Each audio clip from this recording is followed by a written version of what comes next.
This is the Quervain Tenosynovitis. It involves two tendons of the thumb and the tendon sheath that surround those tendons at the level of your wrist. It is named after the Swiss surgeon Fritz de Quervain in 1895. This condition is caused by repetitive use of the thumb and the wrist. It is also called mother's thumb because the repetitive movement of picking up a child could potentially cause this injury. It happened to me. I became a dad who got mother's thumb when we took our son to San Diego SeaWorld 2 years ago. You know the saying that doctors are the worst patients? I didn't know how true this is until I messed up my own rehab at least 3 times. My first mistake was not bracing my wrist appropriately during the first month of the injury.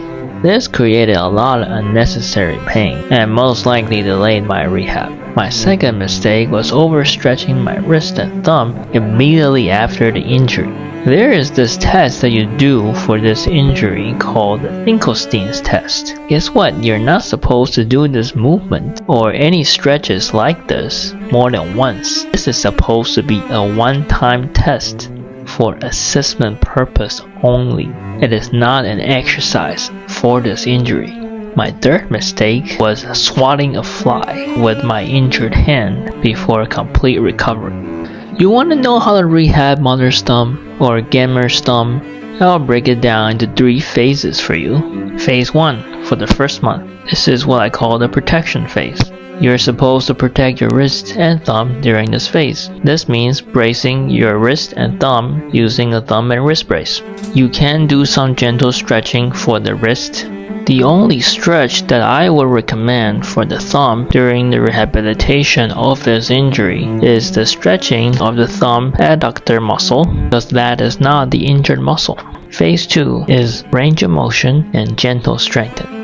The big question that I want to ask regarding strengthening during this phase for this injury is, does your thumb have the ability to stay stretched out on its own? If it does, you can start with some isometrics for gentle strengthening. To do this, keep the thumb abducted and provide gentle manual pressure to the thumb for the thumb to resist against. Do a little pressure on, a little pressure off without moving the thumb. Stop this exercise when the pain increases and ice immediately after this exercise. If the thumb does not have the ability to stay stretched out like this on its own, it is not quite ready for isometrics. I will stretch out the thumb to abduction with the help of the other hand and try to maintain the thumb's stretched out position for as long as you can. Do this once or twice and then rest and ice immediately. Do this every day till the thumb is strong enough to maintain the outstretched position. Then you can start isometrics. Phase 3.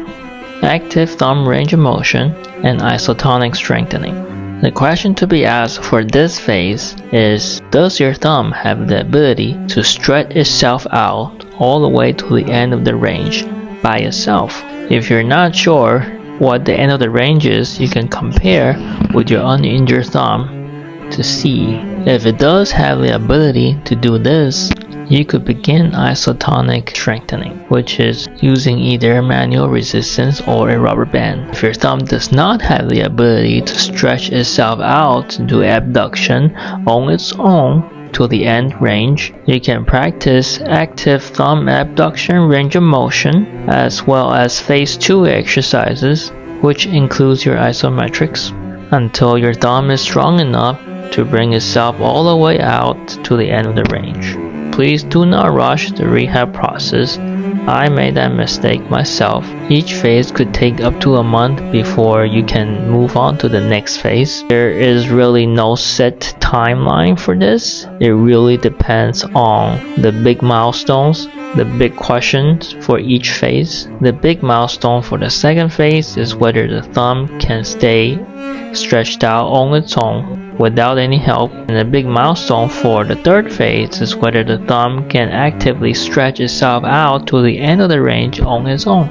Just keep checking these 2 milestones, whether you hit them. If you don't hit them, you're not ready to move on.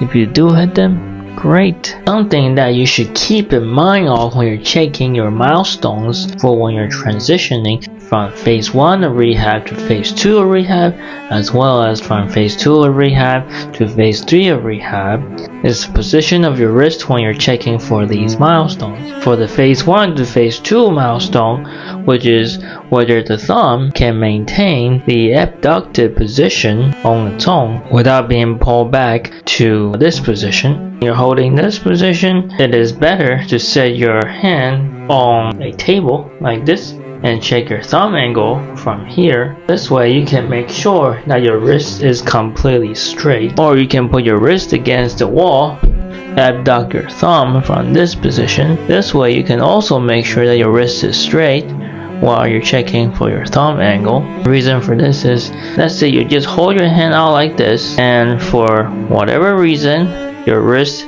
is slightly deviated, and then you check your thumb and you say, oh, looks like my thumb can maintain the abducted position. But in reality, if you straighten your wrist, your thumb did not move much.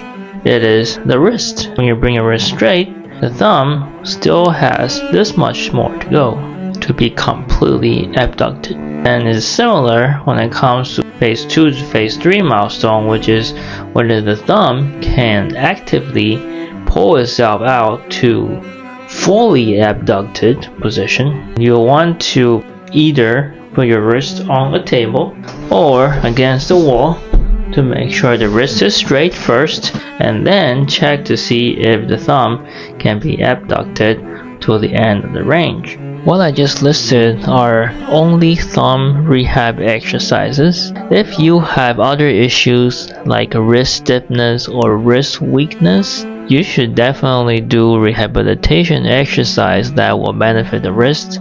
I will highly recommend rehab exercises that you will usually do for either tennis elbow or golfer's elbow, things including stretching, massaging, and strengthening.